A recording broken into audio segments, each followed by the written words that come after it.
Okay, let's try our second attempt at episode 9. Faren has no words. I have no words. We've been having so many technical difficulties lately that it's just fingers crossed, I guess. Yeah, no kidding. Maybe I've worked out I don't know. I don't know if it's Audacity giving us a hard time, or if it's my computer, or if it's the card that we were saving on, or I don't know what the issue was, but I'm trying something different this time, so we'll see if it works. You guys really missed out on a good episode last week, though. We had so many giggles. We had the giggles. Yeah, it was pretty good, and we can't recreate that, so I'm not even going to try. Nope. Okay, so what do we got this time?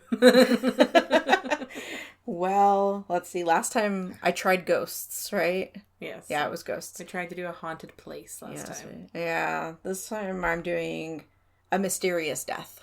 All right. Or deaths. So, I don't know. We'll see how it goes. Yeah. And, I know that I should be testing these things before we record and making sure everything is working, but it's hard. There's just no time. Mm-hmm. Between grading papers and just regular life stuff. And also hyperfixating and binging a television show. That doesn't help either, because then I don't want to do anything except watch the show. Mm-hmm. I'm almost done with it, though. I've been watching The Good Doctor. I think I'm on season 6, and I think there's only 7 seasons. I've been rewatching Bones, but I keep falling asleep during it, so then the next day I have to get up and figure out where I left off, and then rewatch everything that I slept through. Yeah. I still haven't read the new Bones book that's come out. It still isn't at the library. It's weird. I'm going to have to buy it. All right. Conspiracy. It is a conspiracy, because even Target doesn't sell it. They're trying to keep me away from the new Bones book. I guess. Yeah. Okay. Well, here we go. And I apologize. I'm probably going to mispronounce these names because they are Dutch. Oh boy. Yeah, I know. They don't seem that hard, though, but then also they're Spanish words, and, it's going to be a good time. All of the non-English. Yes. Here we go. All right, so we're going to talk about Kris Kremers Lisanne Froon. Okay. So Kris was born August 9th, 1992 in the Netherlands in a town I can't pronounce. Is it the Netherlands or is it the Netherlands? I don't know. I say Netherlands because I'm American and TH says the. Well, it's like the whole difference between Neanderthal and Neanderthal. Yeah. I don't know. I'm going to go with Netherlands right, because that's how I've always said it. Lisanne Froon was born September 24th, 1991. They were from the same town. They were friends. In 2014, they were 21 and 22 years old, respectively, and they were both recent graduates of university. Kris had studied cultural social education, specializing in art education, and Lisanne studied psychology. And they became roommates and had both been working at the same cafe for the last 6 months to save up for a trip to Panama. And the trip was part graduation present and part educational because they were also hoping to learn Spanish and volunteer, hopefully doing something with children, which makes them better people than me, because if I'm going on vacation, I am not working. And I want nothing to do with children. That too. I'm not going on vacation to help children. Yes. And Kris is a woman. I know that is ambiguous, but she was also a woman. So on March 14th, 2014, the women arrived in Panama for the start of a 6-week trip. Also, I get to spend 6 weeks there. Yeah. I'm lucky to spend 4 days away when we go on vacation. We never get to have real vacations. No. It's always a whirlwind. Yeah. So they spent 2 weeks traveling around the country, and on March 29th, they arrived in Boquete with the intention of living with a local family for a month while doing their volunteer work. So on April 1st, Kris and Lisanne had brunch with some other Dutch travelers, and at around 11 a.m., a taxi dropped them off at the head of the El Pianista Trail, which was like outside of the town that they were staying in. And they sent out Facebook statuses describing where they were going, and they also took a dog from the village with them on the hike. And so the women were planning to walk to the summit, which is about 5 miles from town. StrangeOutdoors.com surmises that it should take someone around 2.5 to 3 hours to reach the summit, so it would have been like a 5 to 6 hour round trip hike. They were wearing tank tops and shorts, and because this wasn't intended to be a difficult hike, they didn't carry any provisions with them other than a water bottle. They didn't have food or warmer clothing or anything because, again, they were just hiking up there, turning around, and coming back. Based on pictures that were found on Lisanne's camera, the women reached the summit at about 1 p.m., and this is the place on the trail where tourists typically turn around. So if you go beyond this trail, the hike becomes much more treacherous. The trail is rugged and steep. You have to cross river gorges that can be up to 70 feet deep, and you have to cross them using cable bridges, which are also sometimes called monkey bridges. Mm-hmm. And so if you can picture it, it's just like cables. Yeah. And you hold on and you shimmy across, and that's a big fat nope. And that's a thing that, no. That's a no. So no part of me could even do that. Like, fear aside, I don't think I could do that. Yeah. Like, physically. Definitely not now. I don't know if I was 21 if I could have done it. I wouldn't have done it. But I don't know that I wouldn't have been able to do it. Plus, like, these seem like they're hikers. So probably physically they could do it. I don't know. Still seems scary. Okay, so, and it's advised, and apparently there are signs that are posted now to not go any further without a guide and survival gear. So Kris and Lisanne had apparently looked up the trail on the internet before their trip, and I guess if you keep going farther, a little farther into the jungle from this trail, there's a waterfall. Mm-hmm. And so people have speculated that maybe they thought, like, we'll just go just a little farther and see this, and, you know, and it wouldn't be a problem. But this took them deeper into the jungle, as well as all of the other treacherous terrain that they were going to have to deal with. So that night, the dog that they had taken with them returned home without the women. And the next day, which was April 2nd, Kris and Lisanne were supposed to meet with a local guide, but they missed their appointment. On April 6th, because Kris and Lisanne had both stopped sending their parents text messages, which they had been doing every day, and no one had seen them since they left for their hike on the 1st, both women's parents arrived in Panama. Together with the police, search dogs, helicopters, and even Dutch detectives who had flown to Panama, they began a full-scale search of the forests. And the search lasted 10 days. They didn't find anything. And also during this time, the parents were offering a $30,000 reward for information on the whereabouts of Kris and Lisanne. Right. So on June 14th, which is like a full 2.5 months later, a woman from the village of Alto Romero discovered a blue backpack by the bank of the Culebra River, or the Serpent River. And so to put this in perspective to where the women were last known to be, the backpack was about 10.5 miles from the city they were staying in, and about 5 miles from the summit where they had hiked to originally. From the summit, it would have been like an 8-hour walk to where this backpack was found. Which is a significant walk. I would think so, yeah. And why would anybody walk that far? I don't know. So she turned it into the authorities. It contained 2 pairs of sunglasses, $88 in cash, Lisanne's insurance card, a water bottle, Lisanne's camera, 2 bras, and both Kris and Lisanne's phones. So clearly this belonged to one of the 2 girls, and presumably Lisanne. and all of these things were in good condition. The one thing that was missing from the pack was Lisanne's inhaler. She had asthma and was using her inhaler frequently on the trip due to her shortness of breath from the high altitude. Authorities searched the women's phones and discovered that at about 4:39 p.m. on April 1st, the day that they went on their hike, it was about 6 hours into their hike, 112 was dialed.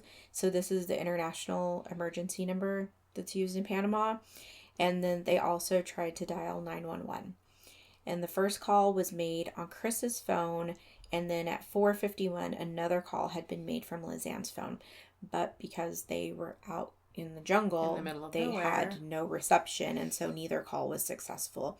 And the phones showed multiple distress calls that never went through. Yeah, so clearly something was up. Yeah. So I don't know how you can tell this information from phones, but unless it's just like when activity ended, but it appears that Lisanne's phone battery died on April 4th.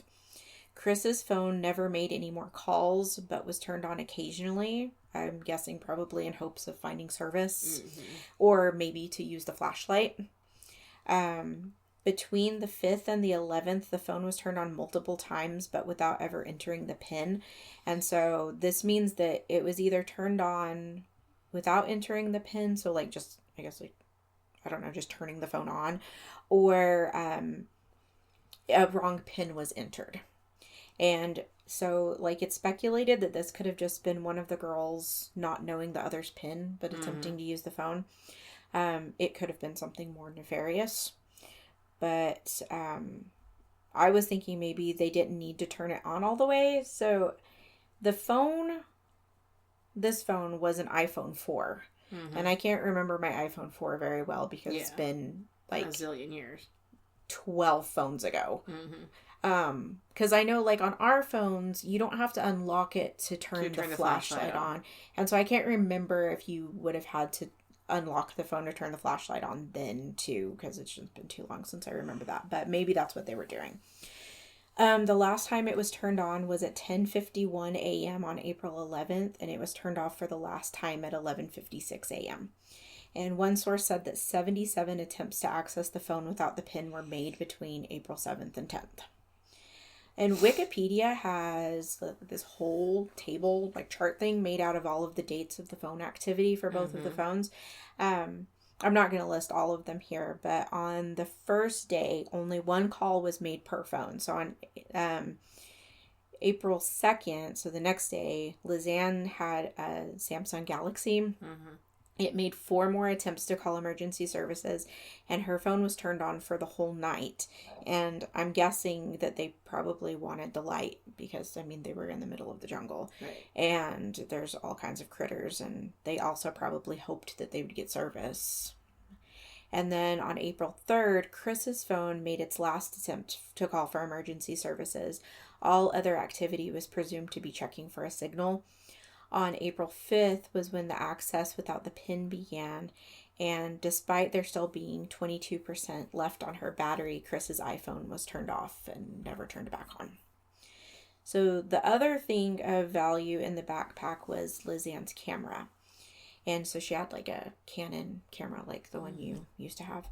Authorities also searched that for clues. They found pictures from April 1st. These pictures just show typical touristy pictures on their hike. Right. Like they're smiling on the trail, you know, taking pictures of the trees. Pretty things. Exactly. So it shows that they had taken a trail at the overlook of the Continental Divide and wandered around in the wilderness for some time before making their first attempts to call emergency services. However, the pictures don't show anything unusual or like any danger of any kind. And these were the first of 133 consecutive pictures that were taken from this time. So starting with the touristy pictures April 1st, there's 133 pictures. Right. So between April 1st, though, there were no more pictures taken until April 8th. And on April 8th, 90 photos using the flash were taken between 1 and 4 a.m. And they show them to be deep in the jungle, and it's completely dark. Some of the pictures are just in complete darkness with rain falling. These pictures, I was wondering if, like, they were using the flash, like, as light to try to see what was around them.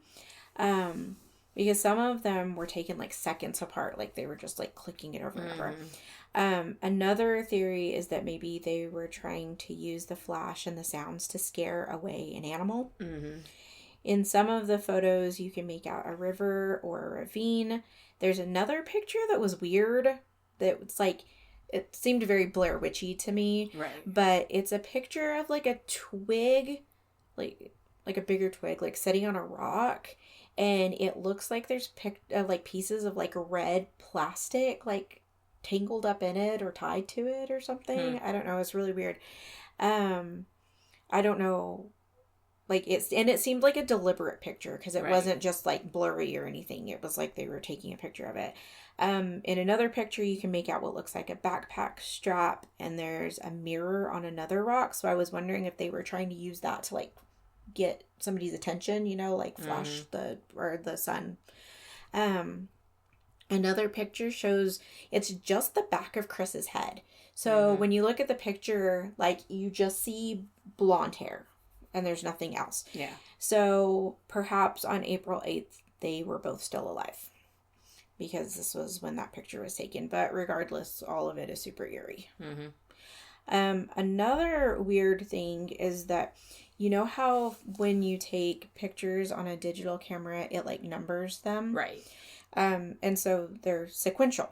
Right. And out of the 133 photos, I don't know, I can't remember what number it started on, but number 509 is missing from the camera. So 508 is the last picture taken on April 1st, whenever they were starting their hike. Right. In one of these last pictures taken that day at about 6:40, it's like they're clearly in the rainforest near a creek, and Kris's face, she looks like she's worried. But then the next picture is 510. So some techie people have said that it's most likely that it wasn't Lisanne or Kris manually deleting the picture, because if they had, the next picture would have automatically been assigned 509. So if they encountered a bad guy, maybe he deleted it because it showed some identifying features. Maybe there's another theory that the Panamanian officials removed it because of like some cover up, but most likely no one's ever going to know what was on that picture. So while it might be easily assumed that the backpack got to where it was found by floating down the river, everything in the backpack was dry and in working order. The electronics probably wouldn't have worked if they had been submerged in the river, especially for weeks. Because remember, this was like 2.5 months later. Yeah. And it was like a cheap backpack. It wasn't like a good waterproof hiking backpack or anything. Wasn't something meant for all weather. Right. And so also, this was the rainy season in Panama. And so you would think the pack would have been soaked just because of the heavy rains that were going on. And the woman who found the backpack was positive that it hadn't been there the day before. Around the same time that the backpack was discovered, Kris's shorts were found. And people from the Nagobe tribe found them apparently on a narrow strip of land between two fast-flowing tributaries. And they said that they were zipped and folded and placed on a rock high enough to keep them out of the water. Okay. So that's also weird because it seems very deliberate. But to kind of like see the other side of that, there were some witnesses to this discovery who said that the shorts were actually floating in the river and weren't neatly folded as was claimed, but you know, who knows. Yeah. But every time that I've heard this story told, it's always been that the shorts were neatly folded and found that way. So shortly after the discovery of the backpack and the shorts, on June 19th, a local guide and members of the Nagobe tribe found bones and 2 different shoes along the Culebra River. Lisanne's left foot was found intact inside of her hiking boot. There were multiple fractures to the bones. The laces of her boot were still tied and her sock was still on. Her foot was just like in the boot. According to... I mean, that sounds like animal activity, but... Well, so I was about to say, so that article that I was reading on strangeoutdoors.com said that forensic analysts found that the cut was clean and there was no blood found. But, like, to me, I'm like, well, if it had floated down the river, maybe that's why there was no blood. But there were also no tool marks on the bone or teeth marks. So it wasn't like it had been sawed off or hacked off or chewed off or anything. It was just... I don't know. Removed. Yeah. Somehow removed. Yes. Along the same riverbank, they found 33 more bones scattered about, like even just miles apart from each other. They were mostly part of a left leg. They were found just a few miles away from the monkey bridges that you can see in some of the nighttime photos. So they're thinking maybe that's like where they disappeared from. Half of Kris's pelvic bone and one of her right ribs was found. Lisanne's femur and tibia were also discovered. And this next part is kind of gross and sad. And I'm sorry. But on August 29th, a rolled up ball of skin from Lisanne's shin was found. Okay. The weird thing about this is that the forensic pathologist who examined it said that it was in the early stages of decomposition and that there were even maggots in it. Mm-hmm. And so if the women had been dead since April, you would think that decomposition would have fully taken place by the end of August. Yeah. They even found marrow in the bones, in Lisanne's leg bones, that hadn't been decomposed. But the bones that they found that were Kris's bones were fully bleached and clean. Yeah. Like she had been dead for a long time. And the same source said that the pathologist speculated that someone may have manipulated that piece of skin that they found. And so it's just really weird because it was so many months later. So I don't know. And there are so many theories about what actually happened to them. So when they were first found, Panamanian officials declared it a homicide and thought that they had been abducted. But officially, their deaths were eventually ruled accidents.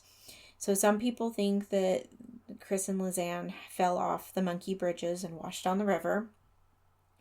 Some think that maybe Kris fell and died first, and that the nighttime pictures, especially the one of Kris's head, was Lisanne's way of like photographing her remains before trying to like continue to get out of the jungle.